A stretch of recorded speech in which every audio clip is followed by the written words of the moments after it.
So here I am in beautiful Naples, Florida, where I'm just about to interview Dr. Jim Loehr, founder of the Human Performance Institute.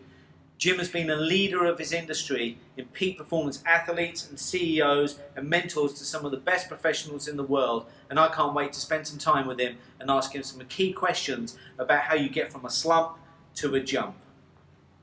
So Jim, it's my great pleasure to be with you. You know, I first met you back in 1994 when I was just a young boy going out into the world, and I started my apprenticeship with DLGA, and you were starting your Human Performance Institute, which I found fascinating because in our world, I mean, you come from the world of tennis, myself, the world of golf.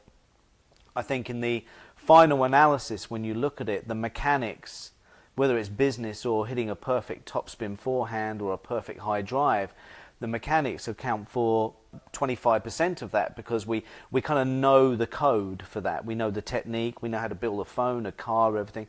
So that leaves the 85 or 80% of the other side, which is the stuff behind the curtain. So, you know, we're both big fans of Joseph Campbell. And Joseph Campbell, you know, through his reading, especially The Hero's Journey, he was really quite fascinated with this idea of resurrection, whether it was Greek mythology or pretty much every religion, or we've seen recently with Tiger Woods. I mean, what an incredible comeback that's been from all the trials and tribulations. But I think it's important for the folks to understand that slumps, peaks and troughs, when you're in flow and when everything seems to be really hard, is just part of the human condition. But why do you think it's so difficult where you seem to have to climb up a mountain, and there's a process that you go to get into flow and form, but yet going into a slump and falling off a cliff seems so natural to the human condition? You know, it's a really interesting area of study, the whole area of slumps and peak performance, and so many people have been involved in that. I love the research involved in it. You know, every biopotential in the human physiology is oscillatory. It's nothing is a straight line except death. And that applies to performance as well. You're never at a peak level and stay there. You peak at certain times, and then there is this kind of regenerative process that takes place that allows you to go back up and to peak. And so what you're trying to do in the research world, it's called periodization. You're trying to periodize the episodes of peak performance so that they coincide with the most important times in your life. But there is this absolute necessity that you cannot sustain that over a prolonged period of time. And so when people get panicked about going down this slope, they often get caught up in the beginning of a protracted slump because they don't understand that this is built into the system. And part of it is a result of just recapturing the essential elements in the human physiology and in the chemistry that enables this peak ignition to take place. But it also is built into the system that it's transitory. It's not something you build and then have permanently. You have to understand what it takes. That's where you get rituals. You build up this capacity for extraordinary outcomes. And then you have to retool, and you have to slide and enjoy the ride back down and then retool again. So it's built into nature. And Joseph Campbell had a brilliant way of kind of capturing the fact that human beings are always facing some kind of demon in their life. That the demons are there, the dragons are out there, and that we have to figure out a way to, to kind of, embellish and to embrace the battles that we fight. And if we never surrender, if we kind of constantly seek higher ground that's aligned with our deepest values and never surrender our spirit, it kind of puts us on a very special track. And for him, it was the hero's journey. I think we saw that because he actually consulted in many of the films with Spielberg and George Lucas. I mean, how many times did we see in the movies, whether it's Dorothy in The Wizard of Oz, who's bored with her situation and seeming and then goes on an adventure, whether it's Luke Skywalker, whether it's Harrison Ford as Indiana Jones, there is always this this flow, as you say, this peak and trough, where this is a natural part of that. You can't have peaks without troughs and vice versa. But it also goes on to explain that it's interesting how both Tiger Woods and Jack Nicklaus, two of the most most golfers, and you've probably got great examples in tennis and business as well, they played the most limited schedules. And it was almost as by design they could design their peaks and moments of flow and focus, but also they had massive downtimes as well. I mean, Jack famously said that golf was, less than 30% of his life, because he loved his tennis, he loved his fishing, he had a big family, the whole thing. So you had that diversity there, which I think is important, because it allows that slump to, like you said, you enjoy that moment.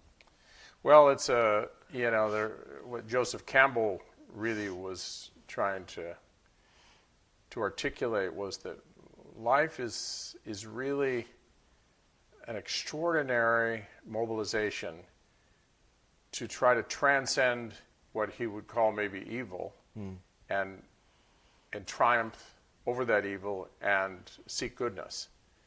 And he realized that this really, you had to go to the core of your values, the core of the essence of your being, and really fight all alone these battles that are often battles of right and wrong in terms of what you feel you should or shouldn't be doing. And they're very scary.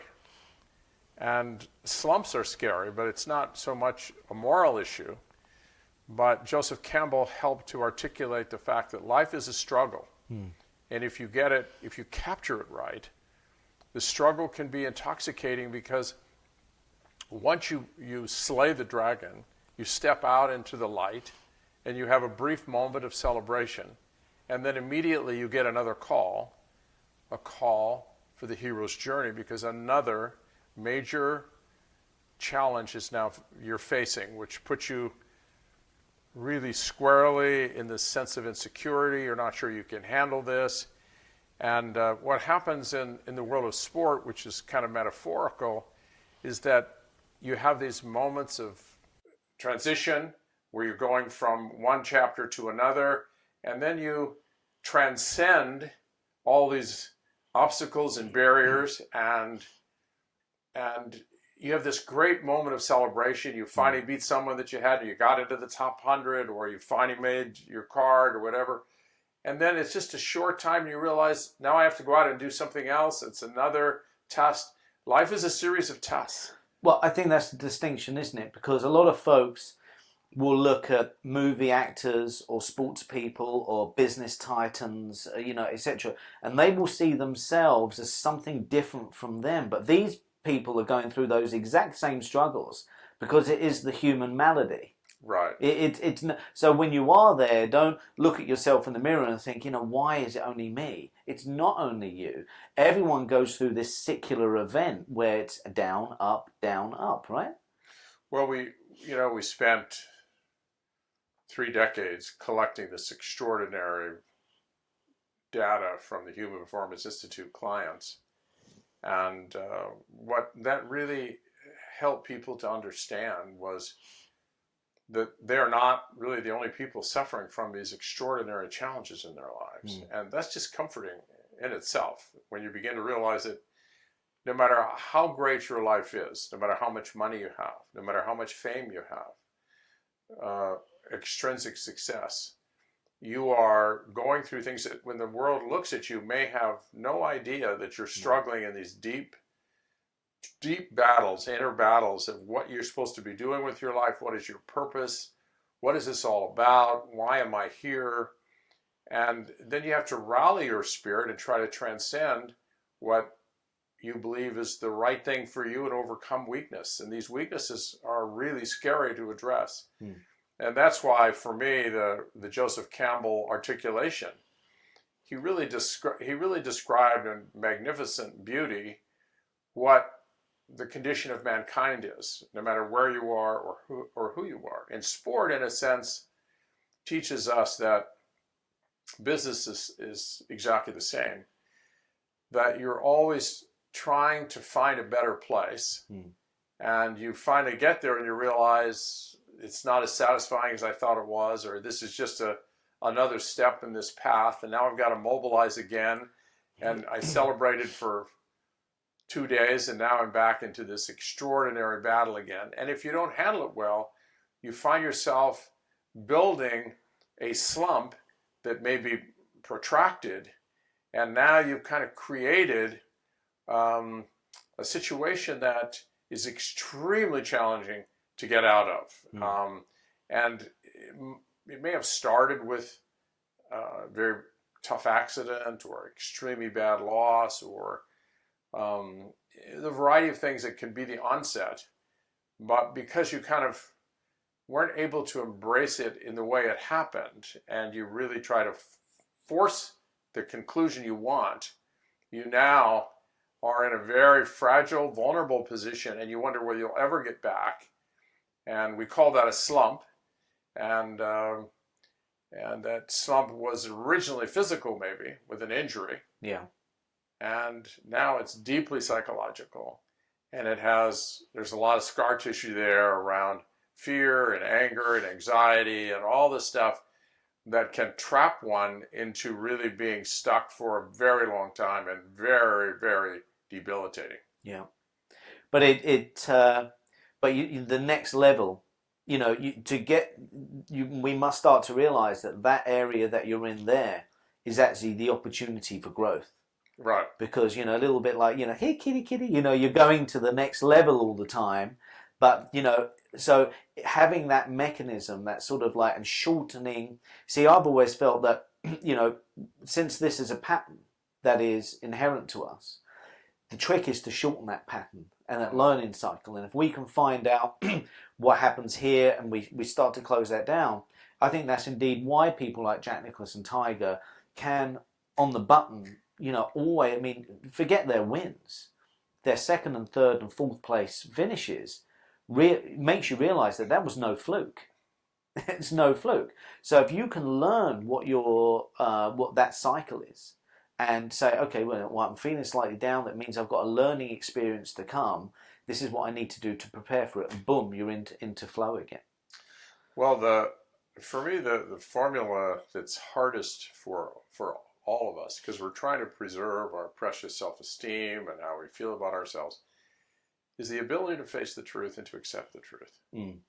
So it's you have to accept the fact that, hey, I've got a lot of things that I need to work on. I'm not done yet. And the reason I did so poorly on Sunday, or the reason I didn't make it the way I really feel I have a lot of the talent to do this, the fact is I'm not finished baking yet. I have a lot of things. I've just got to get better. Mm. And if you can somehow convert that into this inspirational sense of these are the areas I need to focus on, and I'm going to get better at them. Mm-hmm. As opposed to just looking at, hey, I need to get to this place, this ranking, this money, on and on. That you really focus very squarely on what the truth is and what are the things that are holding you back. Yeah. And then you have to accept those, deeply accept them, and then take some action on correcting them. Mm-hmm. And one of the things I've learned that as people begin to improve, even if they're subtle improvements and they feel themselves growing, they're actually transcending. This is again the journey that we're all on. This is the hero's journey. You've decided to kind of slay one more dragon to try to address this sense. You have a very critical private voice. You have a very negative kind of bleak look at the world around you, most importantly when it comes to you, and that actually tarnishes almost everything that happens, and you need to work on those muscles and convert them to what I would call a dispositional form of optimism. That you put an optimistic spin on almost everything, but you face the truth. Yeah. So if people can, rather than make up stories this is who they would like to be, they say, this is what I'm reaching for, but here's where I am now, and I'm fully accepting of the fact that I have a lot of pieces that are not done yet, and I'm willing to look at that, and sometimes I need help, but once I know what it is I need, I'm going to find a way to get there. And every day I commit myself to getting better in that area. I'm going to become more optimistic. I'm going to become have a more positive and optimistic inner coaching voice for myself, and that you track it. We know that the more you quantify something, it's called quantification in the research, it just gets better. Your brain just starts realizing, hey, wait a minute, this is important. This is a scorecard you're keeping every day. That's so important. So it's like, I've got to make something happen here. Yeah. So humility balanced with confidence is a very delicate thing. And putting expectations on yourself almost always produces pressure. But going back and believing in yourself that you can do this, it may not happen today, but I have the belief in myself that I can do these things. I'm not going to put any pressure on myself today to be great. I'm going to do the best I can, and I'm going to get better.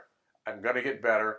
And that for me has been one of the most important understandings in working with all these people that I've worked with over my lifetime, that there's a subtle difference between a lot of these words, a very subtle difference between expectation and belief, and it's critical. No, I couldn't agree more. I think that it's so important to realize that, when you're down, there's an up cycle coming. You've got to prepare for it. And it's funny, when you were talking about the tools there in order to get out of that, I was lucky enough a few years ago to spend a couple of hours with Jack Nicklaus at the Bears Club, just he and I, and he was hitting shots. And if you've ever spoken to Jack or listened to any of his interviews, he's the most black and white guy. I mean, second generation German, right? Straight up. Straight up. So to your point, if there's a problem, what is the truthful answer? Okay, what is the truthful answer? I've got to deal with that. I can't circumvent it or, short circuit it. I've got to hit that thing straight on, and past that is the next level. There's the next. Joseph Campbell said, the cave you fear the most holds the most jewels. And that's true. You've got to go in and you've got to blunderbuss through it. Let me go on to a second thing here. If we recognize that it's part of the human condition that you can't be in flow all the time, which you can't, I guess one of the things is to schedule downtime. It's so important. But I've felt that with a lot of the people that I teach, the CEOs and the golfers as well, when you schedule that downtime, you say, you really got to, take some time off here. It seems that the ego has a problem with that. The ego has a problem with that because it always thinks that it's only in control if it's making you work. Would you agree with that? The ego has a problem with downtime? Yeah, this notion, I started building in this notion in the late 1970s of an energy management model where you can't spend what you don't have, and that energy is a finite resource. It is by far the single most important dimension of who we are as human beings. Energy is life. So if you don't have energy, we can't conduct the interview, and it takes energy to power the equipment to do the interview. We are vessels of energy, and we store energy in the form of potential energy, and then we want to convert it to kinetic energy and actually make it work somehow in our lives. Manifest something. Manifest it. And if we don't, and energy in the universe has quantity, quality, focus, and intensity. And the human system, once you get energy and you expend it, it's gone. So there has to be some respect for the renewal of that energy. Yeah. And it's a hard concept because rest and sleep and doing nothing has never gotten you anywhere in life. So most people think that, this whole notion, in fact, when we work with, special forces, special ops, Navy SEALs, one of the things we helped them understand was how you can't be extraordinary unless you also pay attention to where all that extraordinary energy comes from. You have to build a reservoir from which to make these incredible withdrawals. Yeah.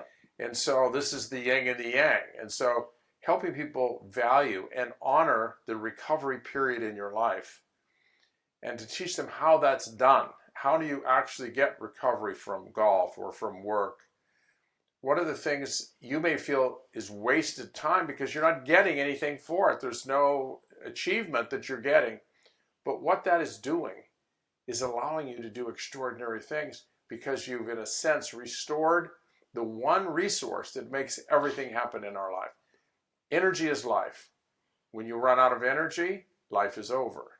And this energy has to be renewed.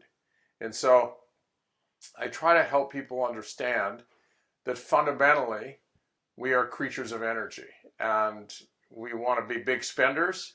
We got to make significant deposits. You can't spend what you don't have. It's not like the government where you can go into deficit spending.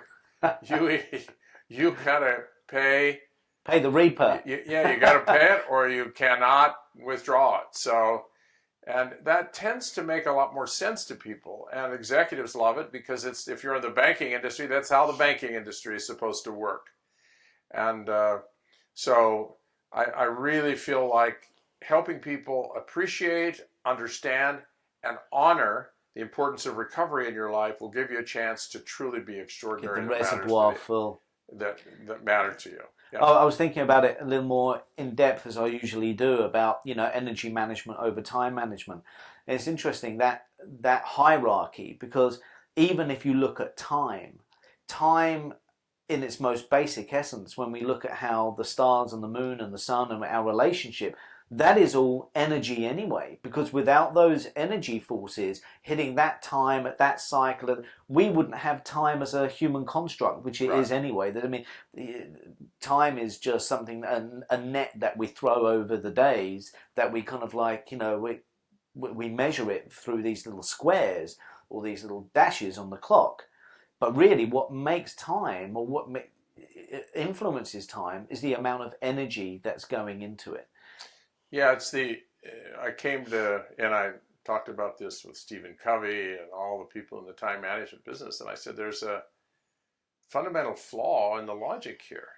I said, you know, you can divide up your time with brilliance. You can devote all the time in your life to all the things that matter most to you. But without energy, that time means nothing. There's no force, there's no valence, there's nothing. Time just exists. And you really have to understand that it's the intersection of time and energy that actually creates the opportunity for extraordinary outcomes. Yeah. It's not how long you live, it's the energy you bring to the time that you had aligned with your deepest values and whatever it is you want out of life.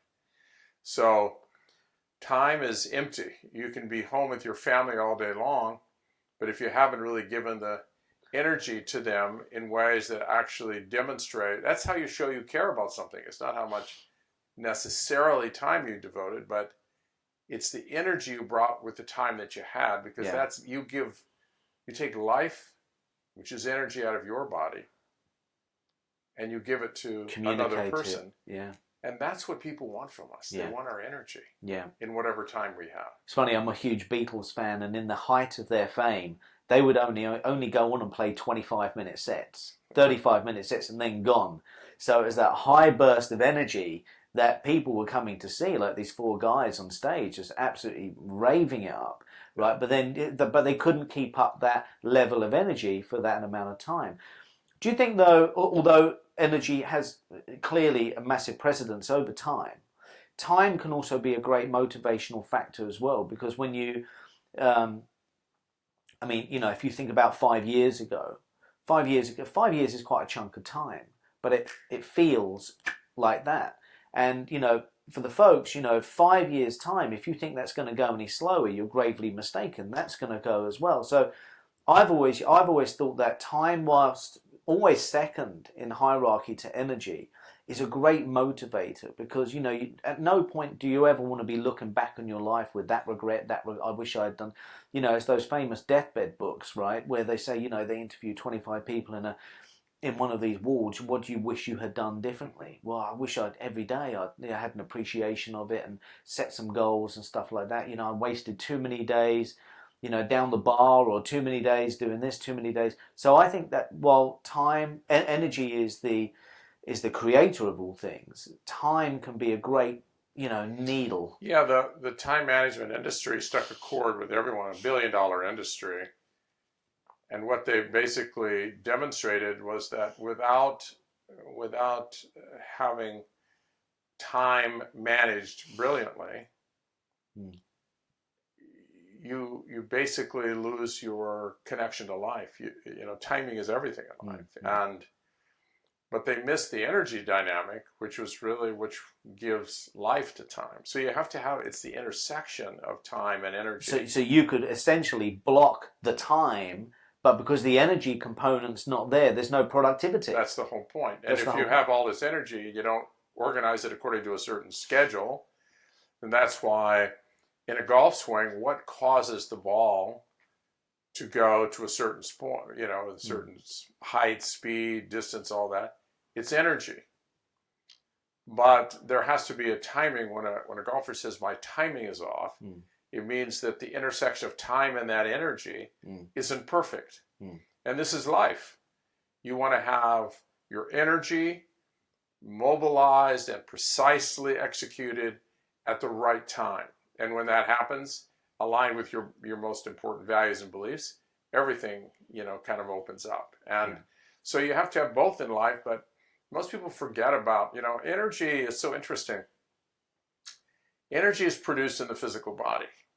It's produced in the cells of the body. In the mitochondria are the little energy, you know, production. This is where it's manufactured in the body. And it's fundamentally the result of the union of oxygen and glucose.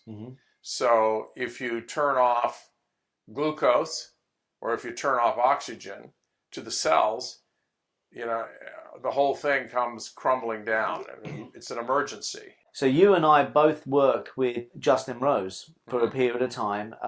06 to about 2010 was my period. And I don't know if you can remember, but one season he played great. He won the European Tour Order of Merit, got to number 5 in the world. And then I hadn't seen him for a couple of months. I know he'd been, and then the next time I saw him, he was really gaunt and what have you, and he was really fractious and moody and what have you.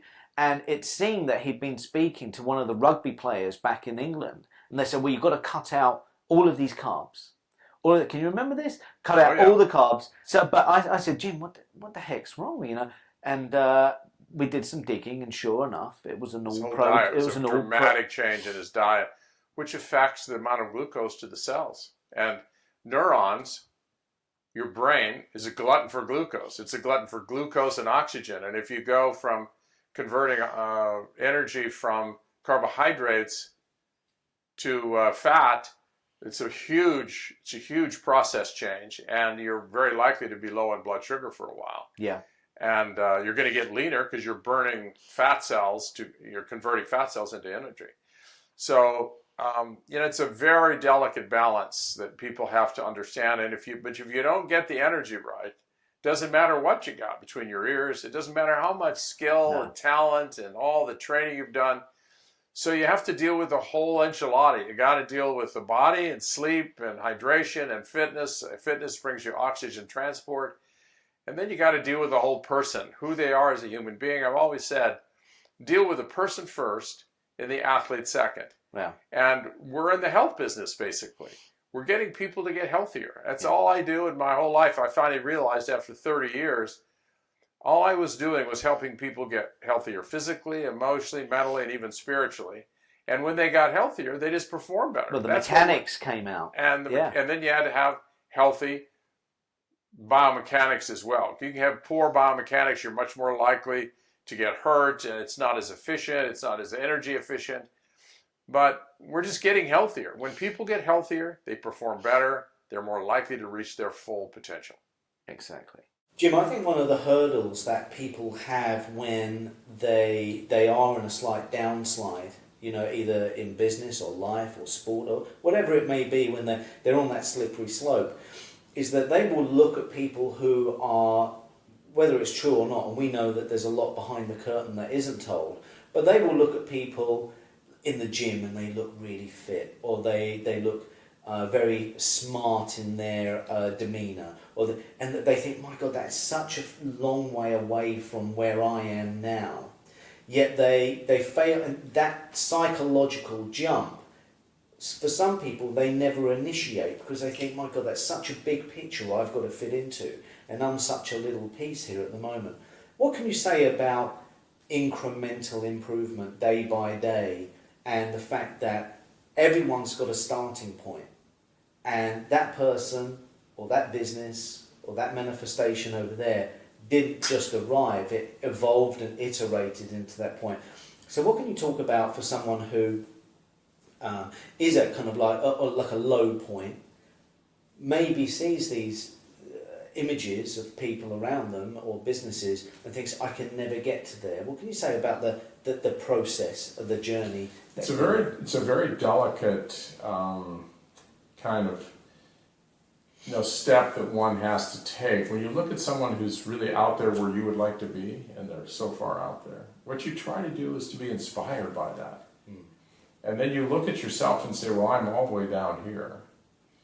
But I aspire to be more like that than the way I am now. And if every day I commit myself to something that's doable, that I actually, every single day I kind of hold myself accountable for something I can do that's aligned with that aspiration, then I can digest the success. And those little successes have great power. They give this sense that, hey, I'm capable of doing something pretty important every day. And I can see I'm still a long way from where I want to be, but I feel good about myself. I feel like I'm growing in the direction that I want to go. And then maybe one day you wake up and you've actually exceeded that aspiration. Or if you fell short, you knew you absolutely gave your very best, and it's okay. But when you become obsessed with an outcome, and then you realize you're so far from that, and you're really afraid that you'll fail again in your life, and so you don't even, it's kind of the failure syndrome, that you'd rather stay where you are than mobilize again and have another big failure in your life. That whole mindset is debilitating, to say the least. So we really have to take a look at, we have to be willing to dream, and then we have to be willing to accept the truth of where I am now, and then break it into bite-sized chunks that I can begin to get some degree of success and build that momentum over time. Because I can't do it quickly. It may even be a 10-year journey that's broken down into what I can do today. And you track it. You absolutely track it every day. Something you can do. You hold yourself accountable. Diarize it. Whatever it is that you do. And it's so interesting for me. One of the big insights in my career is that I began to realize that, we love to chase. We were born to chase. Human beings, when you look at someone who's in the fast lane and you ask them what they would like to do someday, and they just love to sit on the front porch and have a martini or a Kool-Aid or something and just watch all the crazies go by. And then they get a chance to do that at some point in their life, and they literally go crazy. We were born to chase, and we have to understand that there is this chasing mentality, trying to embrace something that we have the courage to dare a little bit, that I'd like to be in that situation. I'd like to move toward that direction. And as you do it, your life opens up. Life never opens up to someone who's sitting on the front porch and just playing it safe. And even if you fail, you recognize, hey, I'm doing this, and it's exhilarating to do, and I'm going to continue to do it for as long as I can. But I'm never going to get where I thought I could be, maybe.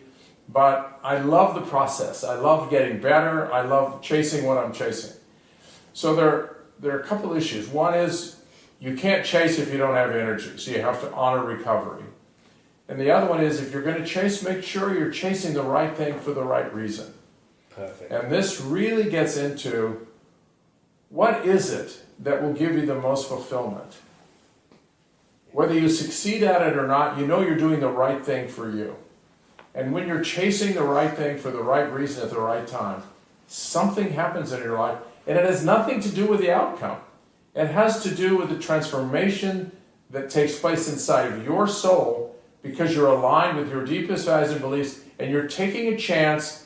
You're going out there and making something really big happen for you that probably has nothing to do with you, because you recognize at the end it really isn't about you. It never was about you. It's about what you can do for other people. And when you actually are on a chase that takes you outside yourself, life is fantastic because you recognize life was a gift for you. And you're going to give it back, not by becoming a champion for yourself, but you're going to champion a cause that's actually much bigger than yourself. And that whole dynamic is so rich, and most people have never really explored it enough to understand that's really the secret to life. The secret sauce is understanding how to get a purpose that actually is going to sustain you and allow you to chase. So then you take recovery breaks, not because it's really something that's going to make you get more relaxed and feel better. It's because it's going to enable you to fulfill your mission. It's going to give you a chance to actually complete what you believe must be, maybe it's your ultimate mission in life, to be this extraordinary example of integrity and honesty and compassion and love for those you have in your life that are most important to you. That takes a ton of energy. To be fully engaged takes a ton of energy. So, and it's true in sport, it's true in all things. The key is motivation, persistence, never surrender. What's going to be the thing that keeps that going? And so you never can kind of explore you said it in the beginning of this little conversation about meaning in life. I mean, what's life all about, and what will make your life worthwhile, and what gives you the sense that I won the lottery of life, and if I do this with my life, I will have deserved the right to be here. And in all likelihood, it had very little to do with you. Yeah. Jim, I'd like to thank you for your time. You're a great inspiration to me, and I know the folks would have got a lot out of that, so thanks very much. You're very welcome. It was my pleasure to be here, and I hope this will help some folks. Good, thank you. Thank you.